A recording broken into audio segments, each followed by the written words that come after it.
새 당뇨병 지침에서 공격적 혈당 관리를 권고하며 치료 방향이 크게 바뀌었습니다. 당뇨병 진단을 받으면 우선 걱정부터 앞서기 쉽지만 이제는 조기 강력한 치료가 더욱 중요하다는 메시지가 힘을 얻고 있어요. 예전엔 혈당이 아주 높지 않으면 천천히 약을 시작하고 조절해 나가는 게 일반적이었습니다. 하지만 새로운 지침에 따르면 진단 초기부터 여러 약제를 함께 쓰는 병용요법을 적극 추천합니다. 왜냐하면 혈당을 오래 방치하면 심장, 눈, 신경, 심장 같은 여러 장기, 합병증이 생길 위험이 크게 올라가기 때문입니다. 특히 당화혈색소가 9% 이상으로 높거나 갈증, 소변량 증가, 체중 감소 같은 증상이 있을 경우엔 인슐린 주사 치료도 조기에 시작해야 한다고 강조합니다. 즉, 혈당을 빠르고 확실하게 낮추는 게 합병증 예방의 첫걸음인 셈입니다. 당뇨병 환자는 약물 선택에도 변화가 생겼습니다.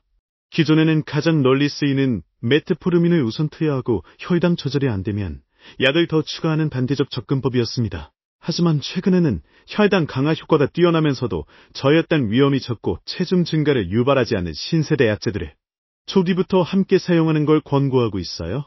대표적인 약물로는 SGLT2, 억제제와 GLP-1, 수염체 작용제가 있습니다. 이 약들은 단순히 혈당만 낮추는데 그치지 않고 심장과 신장 건강을 보호하는 효과도 보고되고 있습니다. 그래서 심혈관 질환을 동반한 당뇨병 환자에게는 특히 권장되고 있습니다. 하지만 중요한 점은 이 지침이 모든 환자에게 동일하게 적용하는 절대 기준이 아니라는 것입니다. 환자의 나이, 건강 상태, 합병증 위험, 약물 비용, 저혈당 위험 등을 고려해 치료 목표와 방법을 개별화해야 한다고 권고합니다. 예를 들어 고령 환자나 저혈당 위험이 높은 환자에겐 혈당 목표를 다소 완화해서 안전한 범위 내에서 관리하는 게 더 중요할 수 있습니다. 반면 젊고 합병증 위험이 낮은 환자라면 좀 더 엄격한 혈당 조절이 합병증 예방에 효과적일 수 있죠. 당화혈색소 목표도 보통 6.5% 미만을 지향하지만 환자 상태에 따라 7% 이상까지 목표를 완화할 수도 있습니다.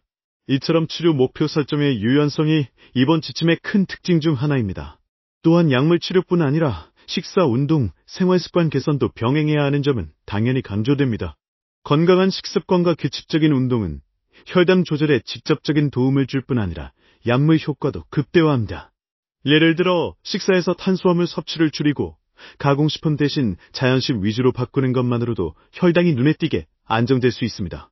운동 역시 근육의 인슐린 저항성을 개선하고 혈당을 낮추는 데 큰 역할을 합니다. 걷기, 자전거 타기 같은 유산소 운동뿐 아니라 근력 운동도 중요합니다.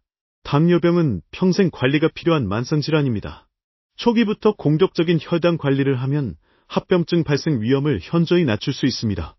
반대로 관리가 늦어지면 신장기능 저하, 실명, 신경병증, 심근경색 같은 심각한 합병증으로 이어질 가능성이 큽니다. 최근 통계에 따르면 당뇨병 환자 수는 지속해서 증가하는 추세입니다. 그만큼 개인과 사회 모두에게 당뇨병 관리는 큰 과제가 되고 있죠. 이런 상황에서 이번 지침은 우리 모두가 환자와 의료진이 더 효과적으로 당뇨병을 관리할 수 있도록 가이드라인 역할을 합니다. 초기 진단 후 바로 적극적인 치료를 시작하는 것이 환자의 삶의 질과 건강 수명을 크게 향상시키는 방법임을 분명히 제시합니다. 여러분 주변에 당뇨병 환자가 있다면 이 점을 꼭 알려주시고 본인도 당뇨병 위험이 있다고 생각되면 반드시 정기검진과 전문의 상담을 받으시길 권합니다. 마지막으로 당뇨병 치료는 혼자 하는 싸움이 아닙니다. 가족, 친구, 의료진과 함께 꾸준히 관리하는 게 가장 중요합니다. 오늘 내용이 도움이 되셨다면 구독과 좋아요 부탁드리고 더 궁금한 점이나 궁금한 주제가 있으면 댓글로 남겨주세요. 감사합니다.